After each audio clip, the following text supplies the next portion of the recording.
Hello, আসসালামু আলাইকুম। Toffee মনির কিচেনে আপনাদেরকে স্বাগতম। আজকে আমরা গরুর মাংস দিয়ে বিরিয়ানি পাকাবো।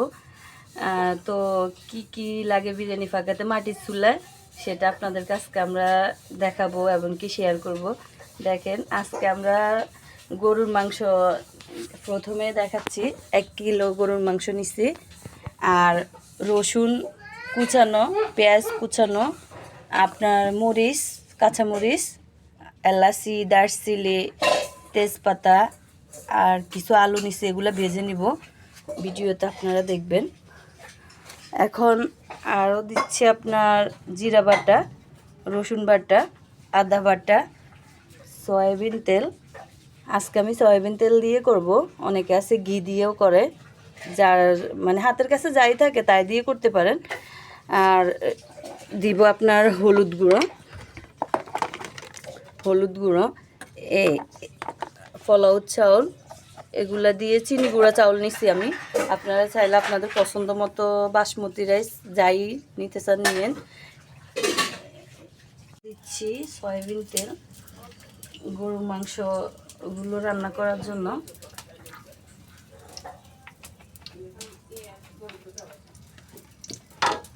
এরপরে দিয়ে দিচ্ছি পেঁয়াজ কুচানো,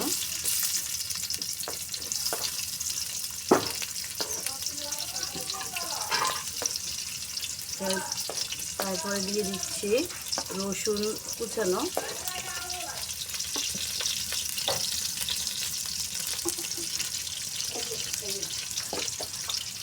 তারপরে দিচ্ছি এলাচি, দারচিনি, তেজপাতা,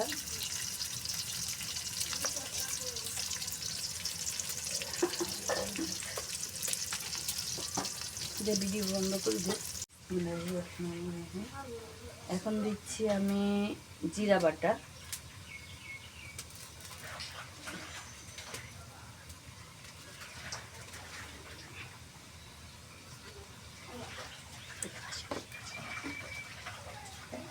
এখন দিচ্ছি রসুন বাটা,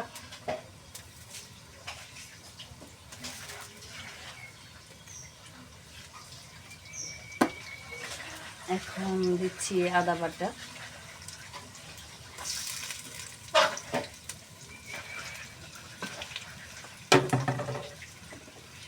একটু নেড়ে ছেড়ে দেবো।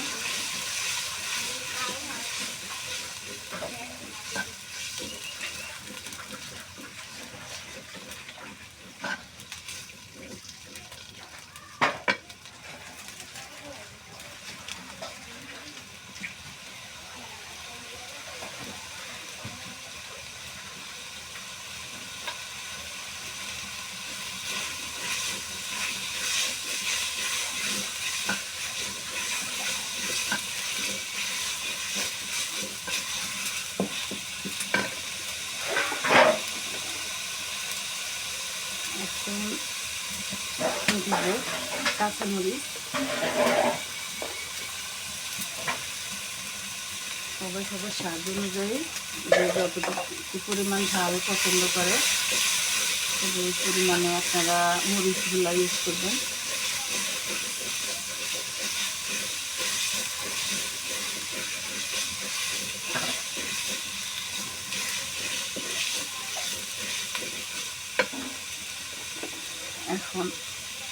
এখন দিয়ে দিব হলুদ গুঁড়ো,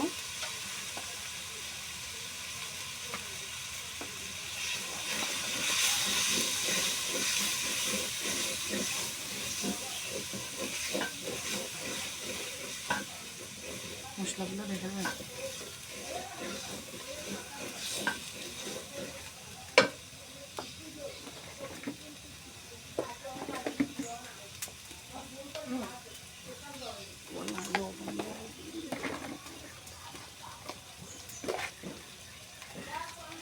এখন আমি দিচ্ছি স্বাদ মতো লবণ, পরে টেস্ট করে আবারও দিব কম বেশি হলে।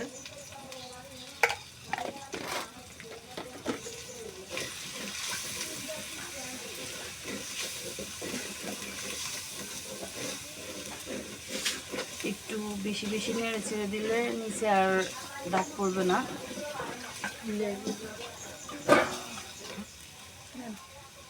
এখন আমি পরিমাণ মতো কিছু পানি দিচ্ছি। মশলাতে একটু কষে গেলে পরে মাংসগুলো দিয়ে দেব।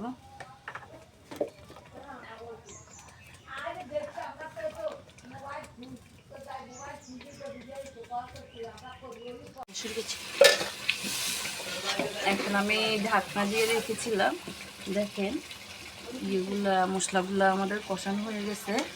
এখন আমি মাংসগুলো দিয়ে দিচ্ছি।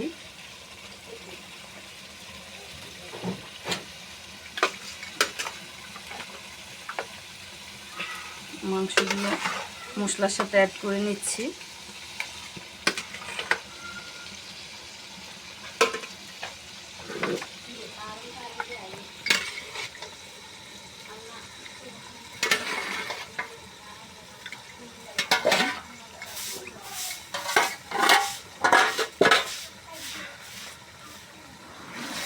একটু নেড়ে ছেড়ে নিচ্ছি। মাংসের সাথে যেন মশলাগুলো সমান হয়ে যায়।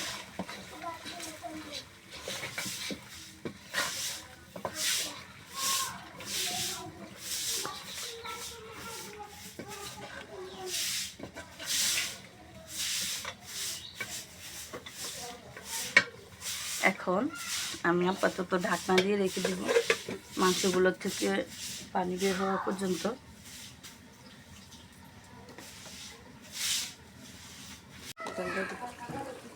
এখন আমি আবার ঢাকনাটা উঠে নিছি, উঠে আপনার একটু নেড়ে ছেড়ে নিচ্ছি যেন মশলাটা নিচে না লেগে যায় পাতিলের তলায়। এখন নেড়ে ছেড়ে নিচ্ছি। দেখেন মাশাআল্লাহ ঘ্রাণ কিন্তু অনেক সুন্দর বের হয়েছে। তো লাস্ট পর্যন্ত অপেক্ষা করেন কি হয় দেখেন।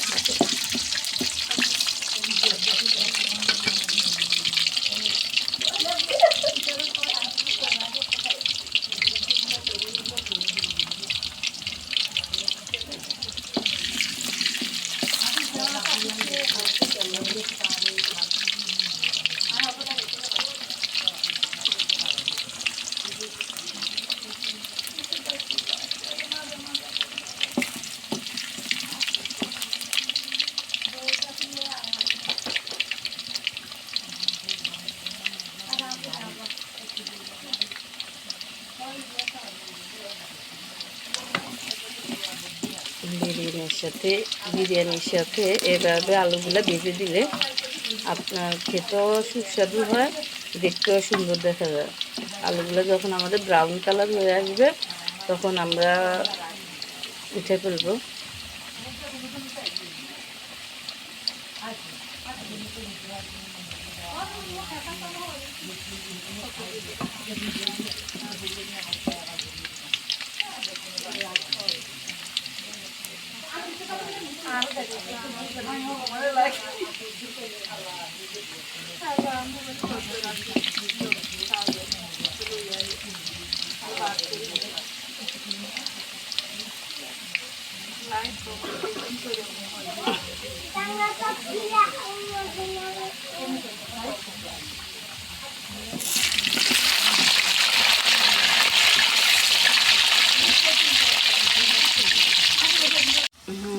দেখেন আমার আলুগুলা এখন ব্রাউন কালার হয়ে আসতেছে।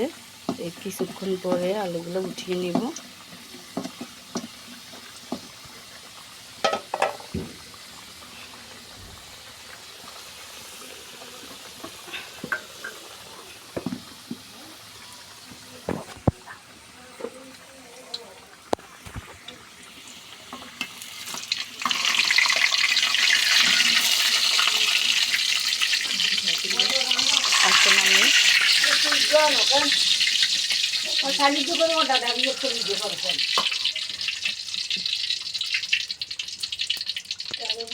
এখন আমার আলুগুলো ভাজা হয়ে গেছে। এখন আমি পেঁয়াজের বেরেস্তা করে নেব। এখন আমি তেলের মধ্যে বিরিয়ানির জন্য বেরেস্তা রেডি করে নিচ্ছি। বেরেস্তা পেঁয়াজগুলো এখন দিয়ে দিচ্ছি। আপনার বেরেস্তাগুলো রেডি করে হয়ে গেলে পরে চাউলগুলো রেডি করব।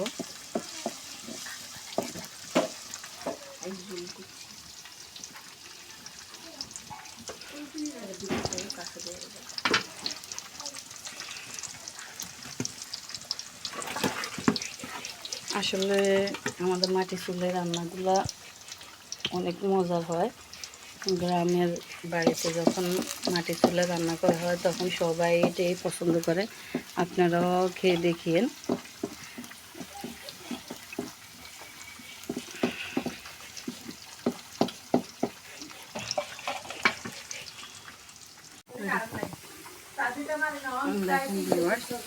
কালারগুলা কত সুন্দর হয়েছে বেরেস্তাগুলো। এখন আমি উঠিয়ে ফেলতেছি বেরেস্তাগুলো।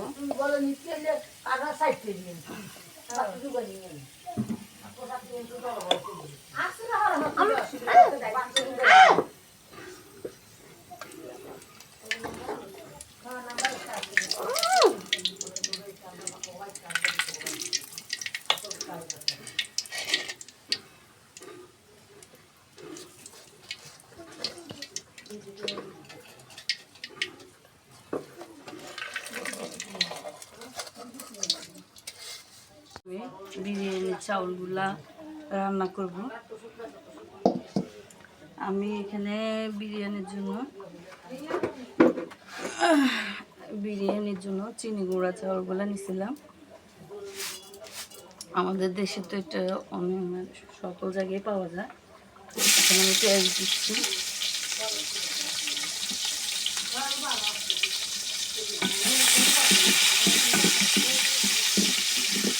এখন আমি পেঁয়াজ দিয়ে দিচ্ছি।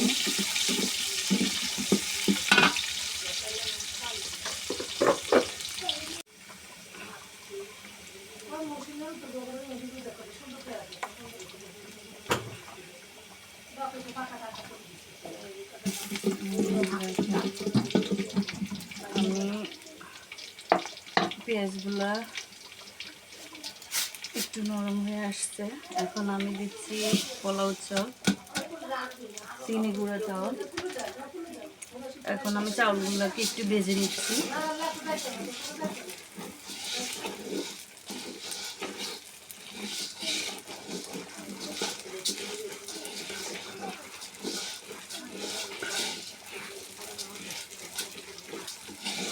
আপনাদের ঘরোয়াভাবে যাই থাকে তাই দিবেন। আমি আমার হাতের কাছে যাই ছিল তাই দিয়ে আমি বিরিয়ানি চাউলগুলো একটু ভেজে নিচ্ছি ভালো করে। বিরিয়ানির চাউলগুলো ভাজা হয়ে আসছে। এখন আমি পানি অ্যাড করে দিব।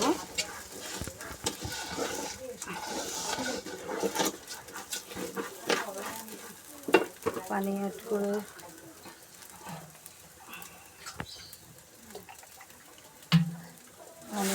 দিচ্ছি।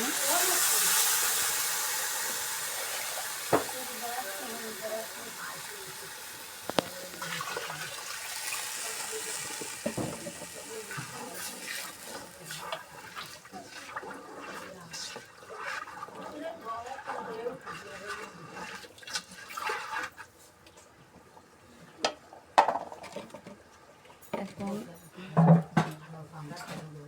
বলক আসবে, বলক আসলে আমি দুধ অ্যাড করে দিব। বলক আসা পর্যন্ত আমরা একটু অপেক্ষা করি। এখন আমি লবণ অ্যাড করতেছি। এখন একটু লবণ দেওয়ার পরে একটু নেড়ে চেড়ে নিচ্ছি। দেখেন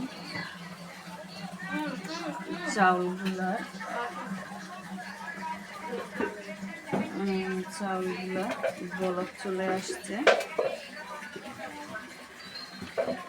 আমরা দেখতে পাচ্ছি যে চাউলগুলো ব্লক এসে গেছে বলক আসার পরে। এখন আমি দুধ অ্যাড করে দিচ্ছি। দুধ অ্যাড করে মোটামুটি আমার চাউলগুলো রান্না করার জন্য সকল কিছু দেওয়া শেষ।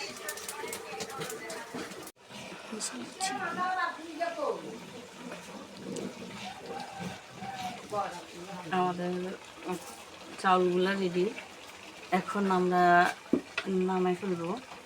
আপনারা দেখেন চাউলগুলো কত সুন্দর অ্যাকুরেটভাবে সিদ্ধ হয়ে গেছে। এখন আমরা চুলা থেকে নামিয়ে ফেলছি। মাংসগুলো হয়ে গেছে, এখন আমরা অ্যাড করে নিব।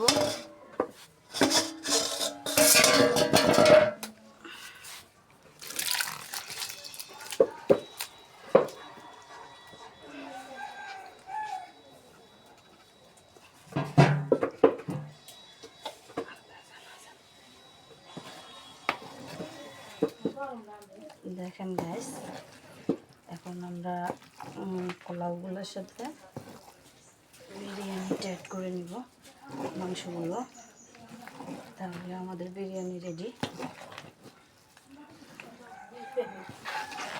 তাহলে দেখেন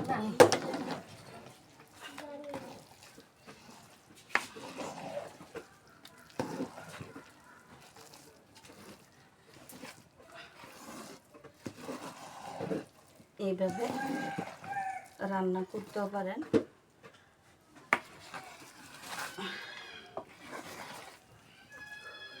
মাটির চুলে এইভাবে বিরিয়ানি রান্নাটা অনেক মজা হয়।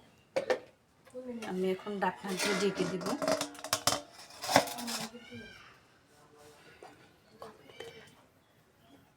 5 মিনিটের জন্য।